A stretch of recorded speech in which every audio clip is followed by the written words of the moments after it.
किसी वन में एक बहुत ही विशाल, ऊंचा और सघन वृक्ष था।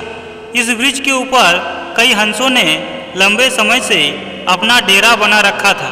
वे दिन में वन में जाकर भोजन की तलाश करते और रात्रि में उस वृक्ष पर आकर विश्राम करते थे। उन हंसों में एक काफ़ी बुजुर्ग हंस भी था, जो बहुत बुद्धिमान और अनुभवी था। वह जो भी बात कहता सोच समझकर कहता था। उसकी कही हुई बात हमेशा सच ही निकलती थी। एक दिन उस बुजुर्ग हंस ने वृक्ष की जड़ से एक लता निकलती हुई देखी, जिसे देखकर वह चिंतित हो गया। उसने अन्य हंसों को भी वह लता दिखाई, जिसे देखकर बाकी हंसों ने कहा, तो क्या हुआ? वृक्ष की जड़ से लता निकल रही है तो निकलने दो, हमें उस लता से क्या लेना देना।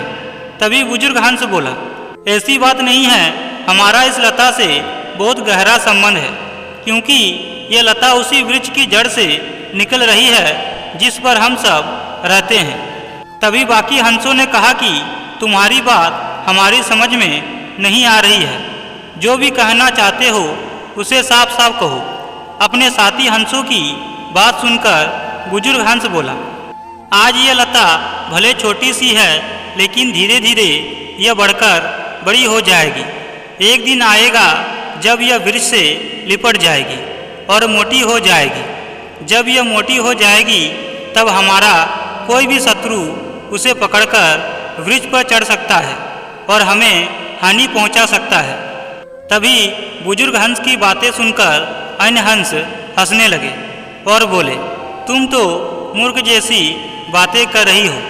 अरे ये लता कितनी छोटी सी मरियल सी है, कौन जानता है यह बढ़ेगी भी या नहीं।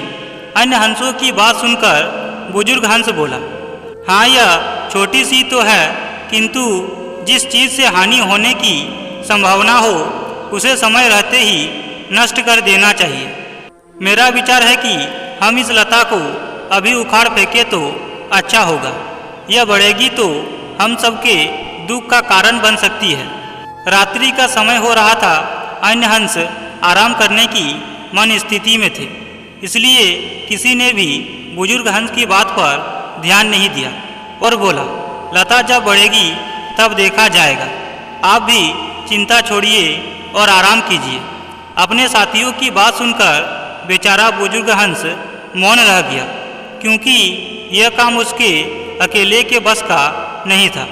समय बीतता गया, लता धीरे धीरे बढ़ने लगी और वृक्ष से लिपट गई और मोटी भी होने लगी।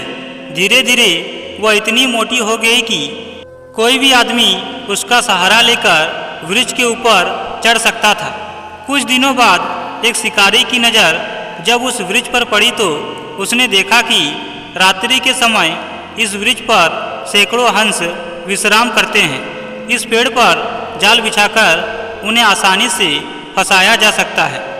अगले दिन जब सभी हंस भोजन की तलाश में उड़कर चले गए, तब वह शिकारी वृक्ष के नीचे आया और उस मोटी लता का सहारा लेकर ऊपर चढ़ गया। वहाँ उसने सभी शाखाओं पर जाल बिछा दिया और फिर उसी लता का सहारा लेकर नीचे उतरा और घर चला गया। शाम के समय जब सभी हंस वृक्ष पर लौटे और अपने अपने स्थानों पर बैठे तो उनके पंजे शिकारी द्वारा बिछाए गए जाल में फंस गए। जाल में फंसते ही वह फड़फड़ाने लगे और रो रो कर कहने लगे कि यह क्या हो गया, हम सब जाल में फंस गए। अब कल शिकारी आएगा और हमें पकड़कर मार डालेगा।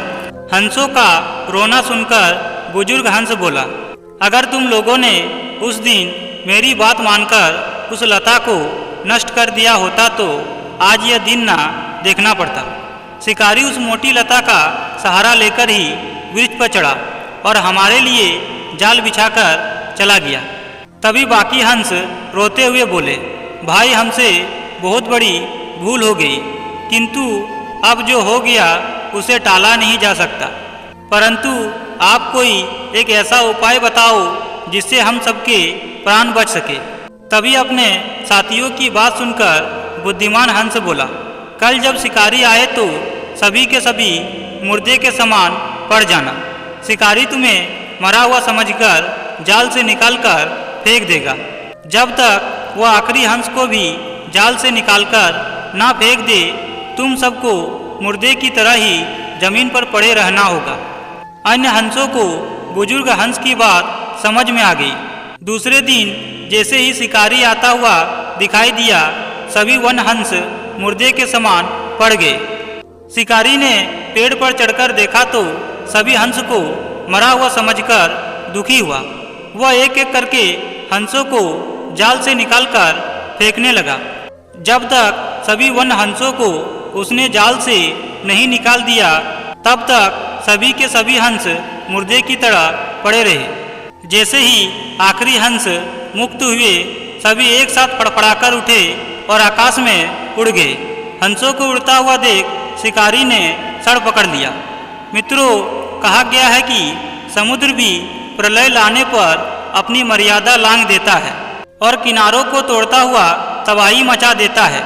जल थल एक हो जाते हैं, लेकिन सज्जन व्यक्ति बड़े से बड़े संकट और विपरीत परिस्थितियों में भी अपना धैर्य नहीं खोते और मर्यादा बनाए रखते हैं। यही सज्जन व्यक्ति की सबसे बड़ी खूबी होती है। उसका धैर्य ही जो बुरे हालातों में भी गंभीरता को नहीं त्यागता है। सज्जन व्यक्ति कभी अपने मुंह से अपने गुणों का वखान नहीं करता है। उसके कर्म और अच्छे बर्ताव ही उसे सम्मान के पात्र बनाता है। जिम्मेदारियों का निर्वहन करना व्यक्ति का सबसे महत्वपूर्ण कर्तव्य है।